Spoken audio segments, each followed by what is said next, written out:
నా పేరు పండలేని రమాదేవి అండి. ఒక ఇల్లు లేదు. ఆ కూతురు తీసేసుకున్న. అద్దెకు 3000 అద్దె కట్టి ఉంటున్నా. 3000 పింఛను 5:00కల్లా వారంట్లో వచ్చి ఇచ్చేవారు. ఇప్పుడేంటో మరి మొన్నేమో 7వ తారీఖు ఎప్పుడో సచివాలయం పిలిచి ఇచ్చారు. ఇప్పుడు అది కూడా లేదు. బ్యాంకులు అంటున్నారు. 4 బ్యాంకులు తిరిగి వచ్చా. ఏ బ్యాంకుకి అని వెళ్ళమంటారు? నేను చదువుకోలేదు నేను.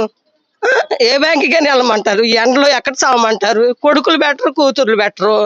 ఆ, ఎక్కడి నుంచి 3000 అద్దె కట్టుకుంటా బిల్లలకి లేవు అసలు. ఆ పక్కింటి ఆమెను అడిగి తెచ్చుకున్న గ్యాస్ బిల్లలను బి కాంప్లెక్స్. మాకు అసలు వారంటే కావాలండి మాకు. జగనన్న ప్రభుత్వమే బాగుంది. ఇదేంటి అసలు ఇంకా అసలు ఏది గెలవలేదు. ఇప్పుడే ఆడిచ్చేస్తున్నారు. మరి రేపు ఇంకేం వచ్చిద్దో ఏం గోలో అయితే అర్థం కావట్లా. మాకు వారంట్లు అయితే కావాలి మాకు. అసలు కొడుకులు కూతురు కూడా లేపరు. అట్లా లేపిస్తారు మాకు. తెల్లారుజామున 5:00కల్లా అమ్మాయి రా అని. మాకు ఆ వారంట్లే కావాలి మాకు.